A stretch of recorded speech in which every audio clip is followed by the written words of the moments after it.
വ്യാഴം എന്ന് കേൾക്കുന്നതേ എല്ലാവർക്കും ഒരു കുളിരാണ്. വ്യാഴത്തിന്റെ മാറ്റം ഈ വർഷം വരുന്നുണ്ട്. അത് ജൂൺ 1-ാം തീയതി അർദ്ധരാത്രി, ശരിക്കും പറഞ്ഞാൽ ജൂൺ 2-ാം തീയതി എന്നും പറയാം.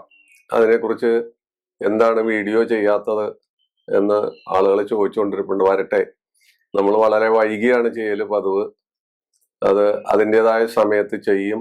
ജൂൺ മാസത്തിൽ തന്നെ, അത് മെയ് മാസം ഏതാണ്ട് മധ്യത്തോടുകൂടി ആ വീഡിയോ വരും. കാത്തിരിക്കാം. ഒരുപാട് ആളുകൾ ഇങ്ങനെ ആവശ്യപ്പെടുന്നുണ്ട്, വ്യാഴമാറ്റത്തെ കുറിച്ച് നേരത്തെ ചെയ്യണം. വേണ്ട, നമുക്ക് അത്ര നേരത്തെ അത് ചെയ്തിട്ട് കാര്യമില്ല. എല്ലാവരും ചെയ്ത് കഴിയട്ടെ, അത് കഴിഞ്ഞിട്ടാവും. ഇന്ന് വ്യാഴത്തെ കുറിച്ച് സംസാരിക്കുകയാണ് നമ്മൾ. വ്യാഴം ഏറ്റവും ശുഭനായ ഗ്രഹമാണ്, ദൈവാധീനത്തിന്റെ കാരകനാണ്. എല്ലാ നന്മകളും, ബുദ്ധി, ധർമ്മം, നല്ല വാക്ക്, സാഹിത്യം, കല, ധനം, അതുപോലെ ഔദ്യോഗികമായിട്ട് മന്ത്രിസ്ഥാനം, ജഡ്ജി, വക്കീൽ പണി, ധനകാര്യ വിദഗ്ധന്മാർ എന്ന് വേണ്ട ഏതെല്ലാം വശങ്ങളുണ്ടോ ആ വശങ്ങളെല്ലാം വ്യാഴത്തിന്റെ സ്വാധീനവും വ്യാഴം അവിടെ എല്ലാം സ്വാധീനിക്കുന്നതായിട്ടാണ് നമ്മൾ കാണുന്നത്. ആ വ്യാഴത്തിന്റെ ഓരോ സ്ഥലത്തും നിന്നാലുള്ള കാര്യങ്ങളെ കുറിച്ചാണ് നമ്മൾ പറയുന്നത്. വ്യാഴമാറ്റത്തെ കുറിച്ച് നമ്മൾ വഴിയെ പറഞ്ഞു കഴിഞ്ഞു. അത് വിശദമായ വീഡിയോ വരുന്നുണ്ട്. കഴിഞ്ഞ വർഷവും അതിനു മുമ്പിലത്തെ വർഷവും ചെയ്ത പോലെ തന്നെ വളരെ വിശദമായ വീഡിയോ വരുന്നുണ്ട്. കാത്തിരിക്കാം. അപ്പോ ശുഭനായ ഒരു ഗ്രഹമാണ് വ്യാഴം. വ്യാഴത്തിന്റെ ദൃഷ്ടി ഏത് സ്ഥലത്തേക്ക് ചെന്നാലും ആ ഭാഗമെല്ലാം വളരെ ശുദ്ധീകരിച്ച് അവിടുത്തെ എല്ലാ കുഴപ്പങ്ങളെയും തരണം ചെയ്യാൻ വ്യാഴത്തിന് ശക്തിയുണ്ട്.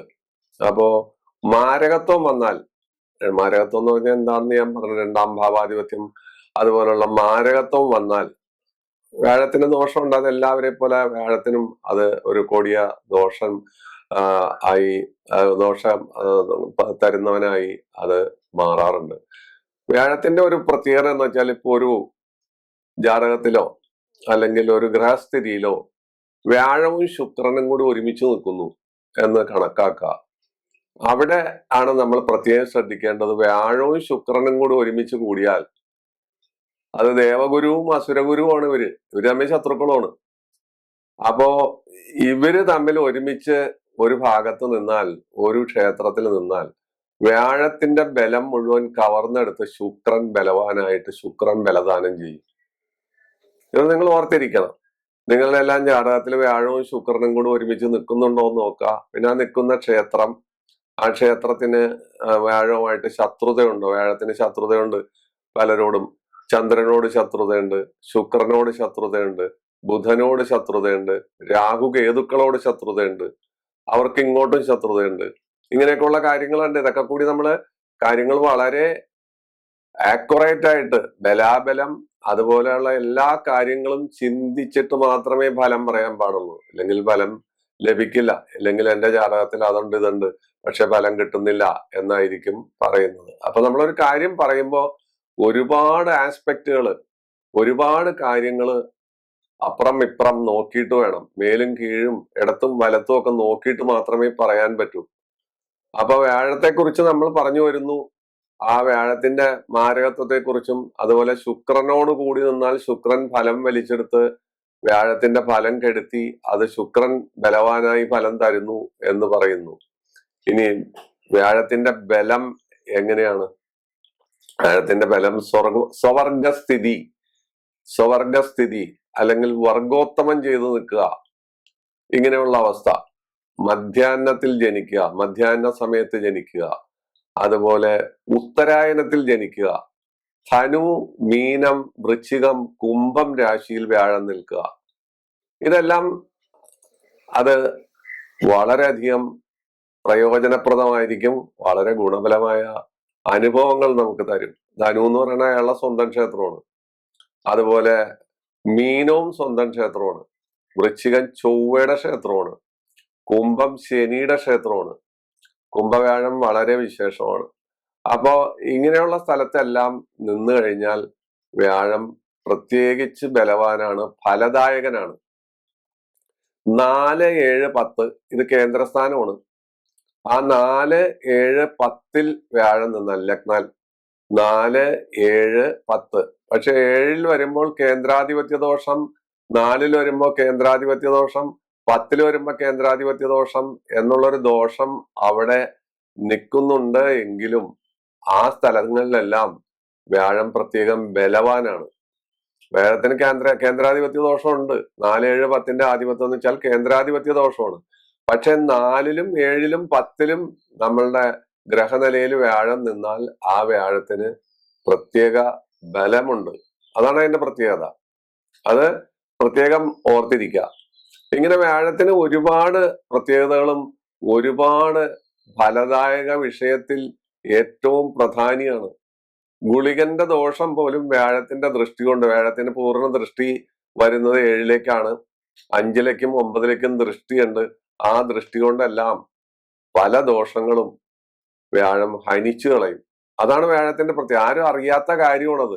നമ്മുടെ ജാതകത്തിൽ ചിലപ്പോൾ കണ്ടകശനി നടക്കുകയായിരിക്കും, 7ര ശനി നടക്കുകയായിരിക്കും, ജന്മശനി നടക്കുമായിരിക്കും, അല്ലെങ്കിൽ ഗുളിയൻ വളരെ ദോഷത്തിൽ നിൽക്കുമായിരിക്കും 2ലോ, അതുപോലെ മാരകസ്ഥാനത്തോ ഒക്കെ ഗുളിയൻ നിന്നാൽ പോലും വ്യാഴത്തിന്റെ ദൃഷ്ടി അവിടേക്ക് വന്നാൽ സംഗതി വകുപ്പ് മാറും. കാരണം അതിന്റെ ഫലം ആ ദൂഷ്യഫലത്തെ കെടുത്തി അവിടെ ശുദ്ധീകരിക്കപ്പെടുന്നു. അതാണ് വ്യാഴത്തിന്റെ ധർമ്മം, ശുദ്ധീകരിക്കപ്പെടുന്നു. പോട്ടെ, നമ്മള് അത്തരം കാര്യങ്ങൾ ഇനി അടുത്ത വലിയ എപ്പിസോഡിൽ പറയുന്നുണ്ട്. അപ്പൊ അത് വിശദമായി നമുക്ക് കേൾക്കാം. ഇന്നത്തെ വിഷയം നമ്മുടെ സാധാരണ രീതിയിൽ ചെറിയ ഒരു സംഭവമാണ്. വ്യാഴം ഓരോ ക്ഷേത്രത്തിലും നിന്നാൽ എന്തായിരിക്കും സ്ഥിതി? നമുക്ക് മേടമാണല്ലോ ആദ്യത്തെ രാശി. വൃശ്ചികവും മേടവും കുജൻ അഥവാ ചൊവ്വയുടെ രാശിയാണ്. അപ്പൊ ചൊവ്വയുടെ രാശിയില് വ്യാഴം നിന്നാൽ, സാധാരണ വ്യാഴം നിന്നാൽ പോലീസ്, പട്ടാളം, സ്പോർട്സ് വകുപ്പ്, മന്ത്രി, സൽസന്താന യോഗം, അതുപോലെ ഭാരമുള്ള ജോലി ചെയ്യുക, കീർത്തിയും പ്രസിദ്ധിയും ഉണ്ടാകുക, അവര് ധനകാര്യ സ്ഥാപനങ്ങളിൽ അല്ലെങ്കിൽ ധനകാര്യ വിദഗ്ധന്മാർ, ട്രഷറി, ബാങ്ക് മുതലായ സ്ഥലങ്ങളിലെല്ലാം ജോലി ചെയ്യുക. ഇതാണ് മേടത്തിന്റെയും വൃശ്ചികത്തിന്റെയും വ്യാഴസ്ഥിതിയുടെ ഒരു ചെറിയ ചിത്രം. ഇത് ചൊവ്വയുടെ സ്തോത്രമാണ്, ചൊവ്വയുടെ ക്ഷേത്രമാണ്. ആ ക്ഷേത്രത്തിൽ എവിടെ വ്യാഴം നിന്നാലും, ആർക്ക് വ്യാഴം നിന്നാലും അവരുടെ ഏകദേശ സ്ഥിതി അതിന് പക്ഷാന്തരങ്ങൾ ഞാൻ പറഞ്ഞു. വ്യാഴത്തിന് ബലം വേണം, വ്യാഴത്തിന് മൗഢ്യം പാടില്ല, നീചം പാടില്ല, ഇങ്ങനെയൊക്കെ ഒരുപാട് കാര്യങ്ങളുണ്ട്. അപ്പൊ അങ്ങനെയൊക്കെയുള്ള കാര്യങ്ങള് കൂടി പരിഗണിച്ചിട്ട് വേണം ഞാൻ ഈ പറയുന്ന ഫലത്തെക്കുറിച്ച് ചിന്തിക്കാൻ. പലർക്കും അഭിപ്രായ വ്യത്യാസങ്ങൾ ഉണ്ടാവും. ഈ പറയുന്ന ഒന്നും എനിക്ക് സംഭവിച്ചില്ല എന്നൊക്കെ ആളുകൾ, സാധാരണ 100 കണക്കിന് ആളുകൾ മെസ്സേജുകളും വാട്സപ്പ് മെസ്സേജുകളും അതൊക്കെ ചെയ്യുന്നുണ്ട്. അപ്പൊ അതിനൊന്നും നമുക്ക് മറുപടി പറയാൻ പറ്റില്ല. അത് ഒരു ദയനീയമായ വശമാണ്. അതാണ് ഇതിന്റെ ഏറ്റവും വലിയ കാര്യം. എന്ന് വെച്ചാൽ ആയിരക്കണക്കിന് ആളുകൾ അഭിപ്രായങ്ങൾ ചോദിക്കും. എല്ലാ അഭിപ്രായങ്ങൾക്കും നമുക്ക് മറുപടി പറയാൻ പറ്റില്ല. അപ്പൊ നല്ലോണം ആലോചിച്ചിട്ട് വേണം ചോദ്യങ്ങൾ ചോദിക്കാൻ. അപ്പൊ മേടം കഴിഞ്ഞു ഇടവവും തുലാവും വരുന്നത്. ഇനി ഇടവമാണ്. ഇടവവും തുലാവും ശുക്രന്റെ ക്ഷേത്രങ്ങളാണ്. ശുക്രനും വ്യാഴവും തമ്മിലുള്ള ശത്രുത ഞാൻ നേരത്തെ പലപ്പോഴും പറഞ്ഞിട്ടുണ്ട്, ഇന്നും പറഞ്ഞു.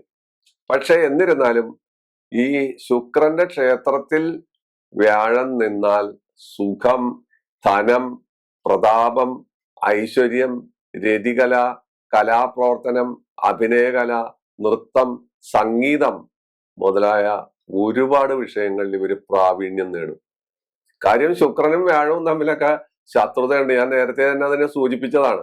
അപ്പൊ ഇടവത്തിലും തുലാത്തിലും വ്യാഴം നിന്നാലുള്ള കാര്യമാണ് പറയുന്നത്. ഇത്തരം കാര്യങ്ങൾ ഉണ്ടാകും. ഇനി മിഥുനവും കന്നിയും, മിഥുനം ബുധന്റെ ക്ഷേത്രമാണ്. ബുധനും വ്യാഴവും തമ്മിൽ ശത്രുതയുണ്ട്.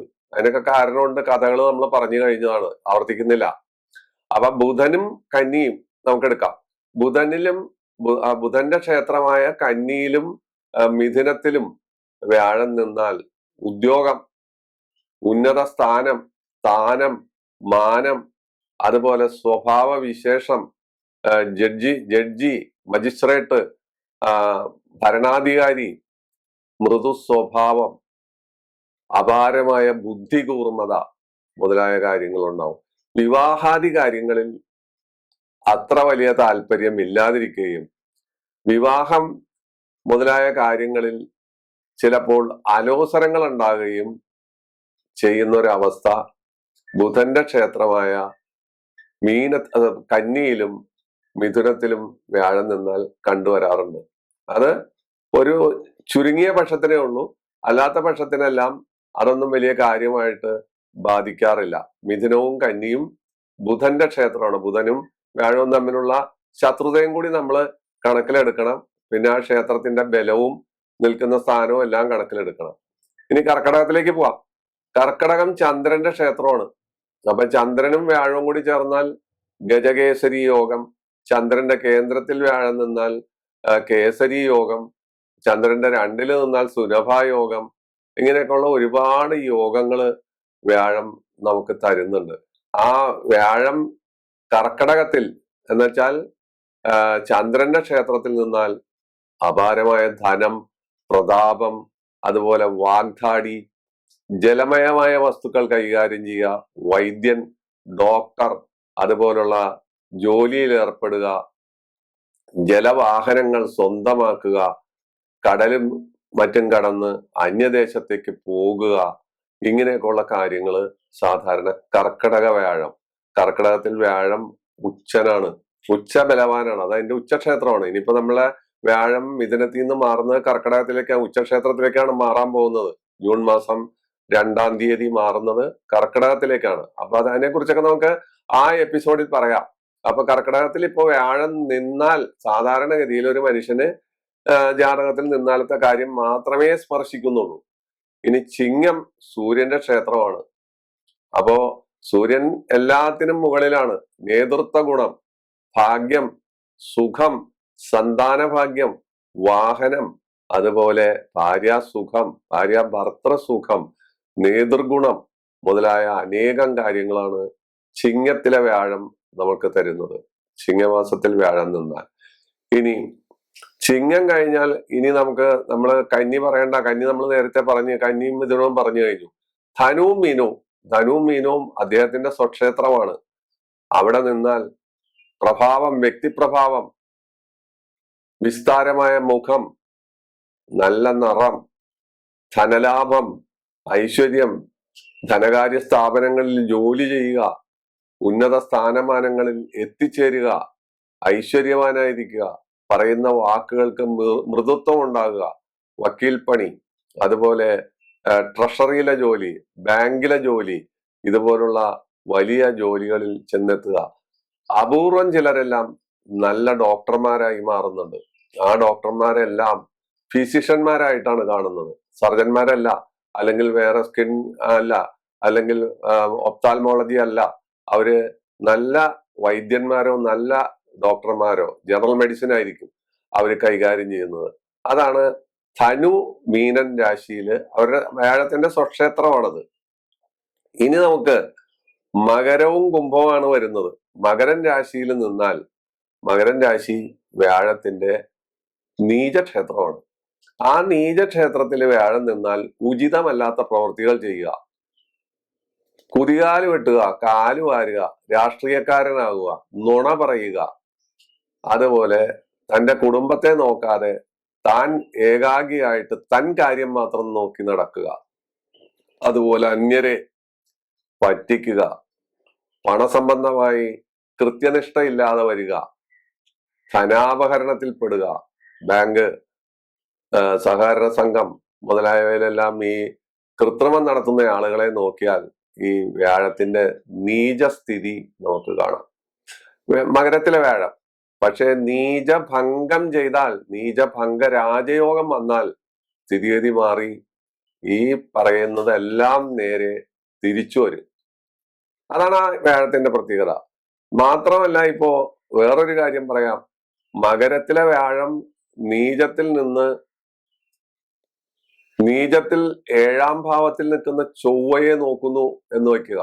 ശ്രദ്ധിച്ച് മനസ്സിലാക്കണം ഈ കാര്യം. മകരത്തിൽ നീചനായ വ്യാഴം കർക്കടകത്തിൽ നീചനായി, ചന്ദ്രന്റെ ക്ഷേത്രത്തിൽ നീചനായി നിൽക്കുന്ന ചൊവ്വയെ നോക്കിയാൽ ആ വ്യക്തി എന്തെല്ലാം ചെയ്താലും രാജയോഗം അനുഭവിക്കും എന്നുള്ളതാണ് പ്രത്യേകത. നീചനെ നീചൻ നോക്കുന്നു എന്നുള്ളതാണ് അവിടുത്തെ പ്രത്യേകത. നീചനെ നീചൻ നോക്കുമ്പോൾ ഉണ്ടാകുന്ന കലാമിറ്റിയാണ് അവിടെ നടക്കുന്നത്. അയാൾ ഉന്നത സ്ഥാനമാനങ്ങളിലെത്താം, മറ്റു പലർക്കും ദ്രോഹം ചെയ്യാം, അയാൾ നമ്മൾ പിടിച്ചാൽ കിട്ടാത്ത തലത്തിൽ വന്ന് എത്തുന്ന ഒരു സ്ഥിതിയും ഉണ്ട്. അപ്പൊ നമ്മൾ മകരത്തിനെ കുറിച്ച് വളരെ കൃത്യമായി അവലോകനം ചെയ്തു. നീചത്തിൽ നിന്നിട്ട് നീചനെ നോക്കിയാൽ ഉണ്ടാകുന്ന ഫലത്തെ കുറിച്ചൊക്കെ പറഞ്ഞു.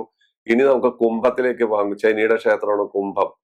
അതും കുംഭം ഒരു തരത്തിൽ പറഞ്ഞാൽ പഴയ ജ്യോതിഷികളെല്ലാം പറയുന്നത് വ്യാഴത്തിന് ഉച്ചബലത്തിന് തുല്യമാണ്. വ്യാഴം ഉച്ചനായി നിൽക്കുന്ന ഒരവസ്ഥയിൽ, കർക്കിടകത്തിൽ നിൽക്കുന്ന അവസ്ഥയിലാണ് കുംഭത്തിൽ വ്യാഴം നിന്നാൽ അത് അങ്ങനെ അത് നിയമം നമ്മൾ അംഗീകരിക്കുന്നില്ല എങ്കിൽ പോലും ആളുകള് പഴയ ജ്യോതിഷികളെല്ലാം പറയുന്നത് കേട്ടിട്ടുണ്ട്. അവർ പറയാറുണ്ട് കുംഭവ്യാഴം അല്ലേ, അത് ഉച്ചവ്യാഴമാണ്, അത് നമുക്ക് ഗുണമേ തരൂ. അത് ഉന്നതി, കീർത്തി, ധനം, അതുപോലെ ആരോഗ്യം, സൽസ്വഭാവം, ധനപരമായ കാര്യങ്ങളിൽ കൃത്യനിഷ്ഠ, ഭരണ നൈപുണ്യം മുതലായ കാര്യങ്ങളെല്ലാം കുംഭത്തിലെ വ്യാഴം തരും. അപ്പൊ നമ്മള് മേടം മുതല് മീനം വരെയുള്ള 12 രാശികളിൽ, ഇത് ഞാൻ ചുരുക്കാൻ വേണ്ടിയിട്ട് ചൊവ്വയുടെ ആണെങ്കിൽ ആ 2 ക്ഷേത്രം ഒരുമിച്ച് പറയുകയാണ് ചെയ്തത്. വൃശ്ചികവും മേടവും ഒരുമിച്ചാണ് പറഞ്ഞത്. അതുപോലെ ശുക്രന്റെ ആണെങ്കിൽ ഇടവും തുലാവും ഒരുമിച്ചാണ് പറഞ്ഞത്. കാരണം ഈ എപ്പിസോഡ് നീണ്ടുപോകാതിരിക്കാനാണ് അങ്ങനെ ചെയ്തത്. ആ 2 ക്ഷേത്രങ്ങളെ കുറിച്ച് പറഞ്ഞപ്പോ പകുതി സമയം നമുക്ക് ആദായം കിട്ടി.